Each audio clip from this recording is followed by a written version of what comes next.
அதாவது இந்த கரூர் இன்சிடென்ட், கரூருக்கு முன் கரூருக்கு அப்புறம்னு சொல்லலாம். இந்த 41 குடும்பத்தையும் தலைவர் இங்கே வந்து பார்த்தாரு. ஏன் பார்த்தாரு?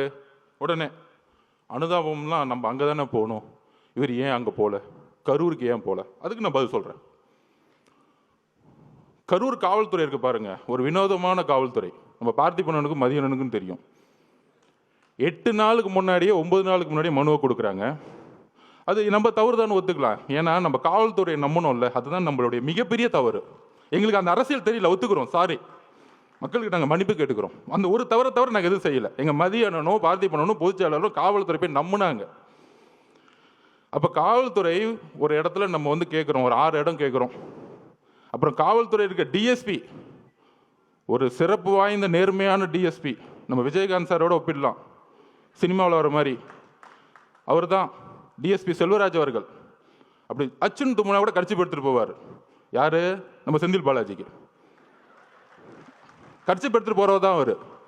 அந்த இடத்துல அப்படி ஒரு ஆளை போட்டு வச்சிருக்காங்க. இருக்கு, வந்துட்டாரு உங்க அப்பா, சிபிஐ வந்திருக்காங்க, டெல்லியிலேருந்து வந்திருக்காங்க.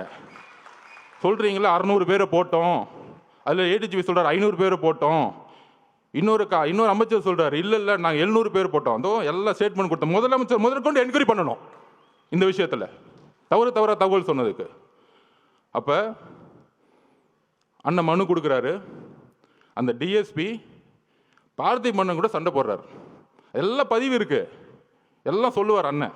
என்ன சண்டை? அதில் வந்து கலெக்டர் வந்து ஒரு சர்க்குலர் அனுப்புறாரு. என்ன சர்க்குலர்? 4 இடம் நீங்கள் எதை வேணால் சூஸ் பண்ணிக்கலாம்.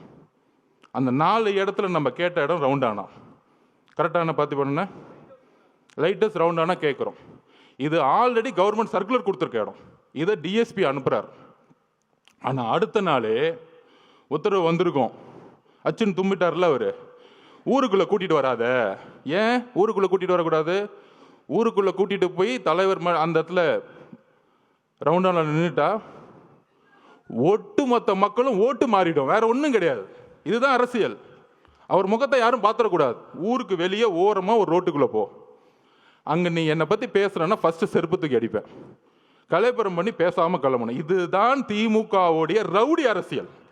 இந்த ரவுடி அரசியல் நமக்கு தெரியல, இதை நம்ம உணரல. காவல்துறை என்ன சொன்னுச்சு? நீங்கள் பத்திரமா இந்த தெருவிலே வாங்க, பாதுகாப்பெல்லாம் நாங்கள் பார்த்துக்கிறோம்.